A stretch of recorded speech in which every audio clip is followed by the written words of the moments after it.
ना रोटी ना पानी ना चाय कुछ भी नहीं मिलता मुझे। 45 साल की उम्र है बेटे मेरी।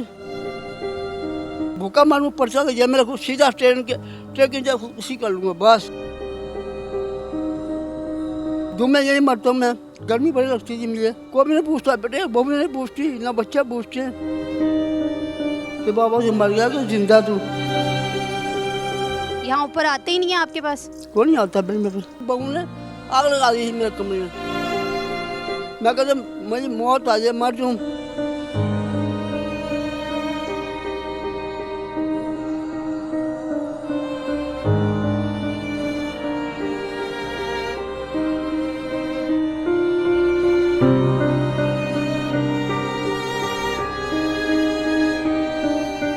अस्सलाम वालेकुम नाज़रीन, मैं हूं आयशा इरशाद। आज मैं जिस जगह पर मौजूद हूँ ये तकरीबन 3 मंजिला जो है वो एक क्वार्टर है, जिसके सबसे ऊपर वाले हिस्से में एक जंगले नुमा कमरा बना हुआ है, जहाँ पर तकरीबन जो है वो 90 साल के करीब जो एक बुज़ुर्ग हैं वो रहते हैं। उनके साथ उनकी मिसेस भी रहती हैं। और यहाँ पर आने का जो रास्ता है वो एक इस तरह का रास्ता है कि वहाँ पर आना, जो सीढ़ियाँ हैं उस पर चढ़ना बहुत मुश्किल है। हम लोगों के लिए बहुत मुश्किल हुई थी, लेकिन ये इतने जो बूढ़े हैं, बुज़ुर्ग हैं, ये किस तरह से आते जाते होंगे, किस तरह से यहाँ पर रहते होंगे सर्दियों में, गर्मियों में, और यहाँ पर रहने की वजह क्या बनी, आखिर क्या वजह थी? वो अपनी मर्ज़ी से यहाँ पर रहते हैं या फिर जो है उनकी औलाद ने उन्हें जो है वो यहाँ पर रहने पर मजबूर किया है? इन तमाम चीज़ों की क्या वजूहात हैं, चलते हैं और उनसे जानते हैं।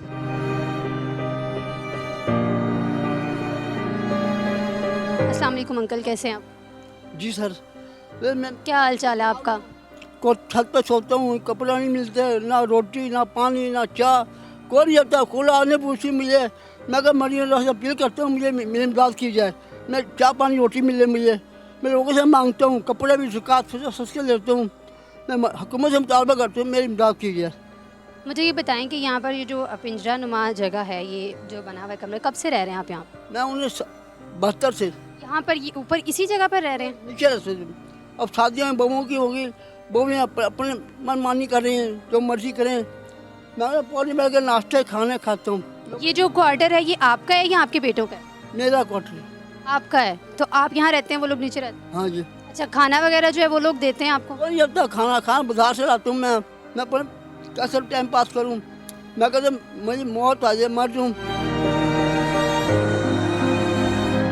45 साल की उम्र हो गई। मैं कहता 18 साल किया जाए, भूखा मारूं पर्चा तो मेरे को सीधा ट्रेन के उसी कर लूँगा बस। आखिरी फैसला बेट में। अच्छा, ये जो सारे ये कपड़े लगे हुए हैं यहाँ पर, और आपके?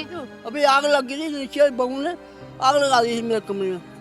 फिर दोबारा अल्लाह में दे दिए जो कुछ देना मुझे, अल्लाह देता मुझे। अल्लाह रोज़ा भी रखते हुए मैं अल्लाह का भूला हूँ, नमाज़ें पढ़ते हूँ, रोज़ा भी रखता हूँ। अब मैं मजबूर हो गया, मेरे गोडों में दर्द है, गिर गया मैं यहाँ गिर गया 3-4 महीने पहले। अच्छा, आप जवानी में क्या काम करते थे, क्या करते थे? मोटरसाइकिल काम करते दोनों बेटे, मोटरसाइकिल मरम्मत का। ये जो आपकी सीढ़ियाँ जहाँ से चढ़ के ऊपर आए हैं आपने बताया कि आपके घुटना जो है वो आप चल नहीं सकते ठीक तरीके से, तो यहाँ से ऊपर आने जाने में जो है ये तकलीफ़ नहीं होती, मसला नहीं होता? होती में बहुत तकलीफ होती है। खाने के लिए नाश्ता लाऊं, ये वो लोग चौमे लाता हूँ मांग के, लोग देते मुझे। नाश्ता लगाया हुआ मेरा, अल्लाह देने वाला। मैं अगर मर जाऊँ मैं महीनों से अपील करता हूँ कि मेरी इमदाद की जाए।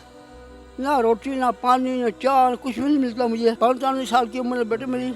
अच्छा, सर्दियों में बाज़ औक़ात बहुत ज़्यादा सर्दी हो जाती है, गर्मियों में पिछले दिनों बहुत गर्मी थी, तो ये ऊपर वाला जो है ये फ्लोर है, 3rd फ्लोर है ऑलमोस्ट, तो यहाँ पर ही आप गर्मी भी हो, सर्दी, दोपहर, हर टाइम यही रहता? सर्दियाँ भी होता है। कैसे मैनेज करते हैं? भाई कल लेट रहे आके, अब ये किसने पैसे दिए, कूलर लेके आया गर्मी में, कूलर इस्तेमाल किया। गर्मी बड़ी लगती थी मुझे। मैं यही मरता हूँ मैं। कोई भी नहीं पूछता बेटे, बहू नहीं पूछती, ना बच्चा पूछते। अल्लाह करने वाला, अल्लाह के मैं कह रहा हूँ मैं मर दूँ, मैं बहुत वाजे में मुझे बोला नहीं जा रहा बेटे, बहुत बीमार हूँ मैं, दुआ करो मैं ठीक हो जाऊँ।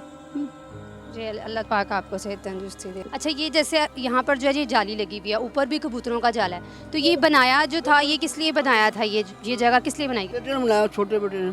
आपके रहने के लिए? नहीं, अपने लिए, अपने कबूतर पाले उसने। ये जगह कबूतरों के लिए बनाई गई थी? ऊपर की ये मेरी है, मैं सोचता हूँ ये कपड़े मांग के पहनते हो, दिखाते से उसको लेता हूँ।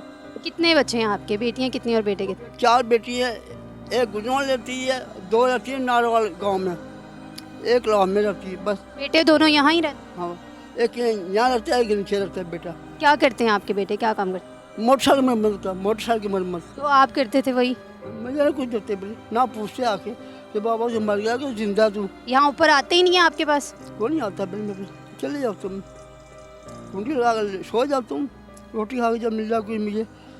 मैं मौत आ जाए बेटे, मैं अब बीमार हूँ बेटे, अल्लाह उनकी ज़िंदगी दे, मुझे आपसे करे। अपने बच्चों को क्या मैसेज देना चाहेंगे? उसने कहूँगा बेटे, लोग मुझे कौन नहीं पूछते, क्या फ़ायदा बेटे को पैगाम देने के लिए। बच्चियाँ पूछती मुझे, बेटियाँ पूछती, अल्लाह ताला उनको ज़िंदगी की मदद करे। जी नाजरीन, सूरत हाल जो है वो ये है कि ये जो जगह थी बेसिकली कबूतरों के लिए बनाई गई थी, जैसे कि हमने देखा है बाहर भी पिंजरे हैं। तो उसके बाद किसी मजबूरी की वजह से जो है वो अंकल ने ये कहा है कि उनके बेटे उनको पूछते नहीं हैं, जिसकी वजह से उनको यहाँ रहना पड़ रहा है। खुद नीचे वाले 2 पोर्शंस हैं जहाँ पर बच्चे रहते हैं और वो लोग यहाँ पर रहते हैं, उनकी मिसेस भी इनके साथ रहती हैं, लेकिन आजकल जो है वो बहुत बीमार हैं, जिसकी वजह से वो ऊपर आ नहीं सकती, क्योंकि आपने देखा जो रास्ता है वो काफ़ी तंग है। तो हम जो है वो दुआ करेंगे कि जो बेटे हैं वो अंकल को पूछें, जितनी भी ज़िंदगी इनकी बाकी इनके साथ जो है वो गुजारें अच्छे तरीके से। और ये यहाँ के हालात थे। इसी के साथ मुझे इजाज़त दें। कमेंट सेक्शन में अपनी राय का इज़हार ज़रूर कीजिएगा।